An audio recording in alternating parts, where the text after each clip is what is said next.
Magandang gabi po sa inyong lahat. Purihin ng Diyos na makapangyarihan sa lahat. Samahan niyo po ako sa aking pagbabasa sa Awit chapter 9 verse 12 hanggang 14. Inaalala ng Diyos ang mga nahihirapan. Mga karaingan nila ay di niya nakakalimutan. 13. Yahweh, ako sana'y iyong kahabagan. Masdan ang paghihirap ng dinaranas ko mula sa kaaway. Iligtas mo ako sa bingit ng kamatayan. 14.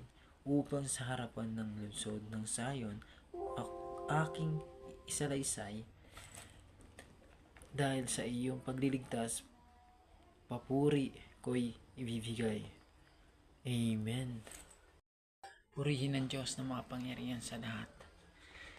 Napakalaki ng awa at habag niya sa ating mga tao, na kahit ang kanyang kaisa-isang anak ay ibinigay niya sa atin, sapagkat gayon na lamang ang pag-ibig ng Diyos sa katauhan, na kaya't ibinigay niya sa kaniyang kaisa-isang anak upang ang sino mang sumampalataya sa kaniya ay hindi mapahamak kundi magkaroon ng buhay na walang hanggan.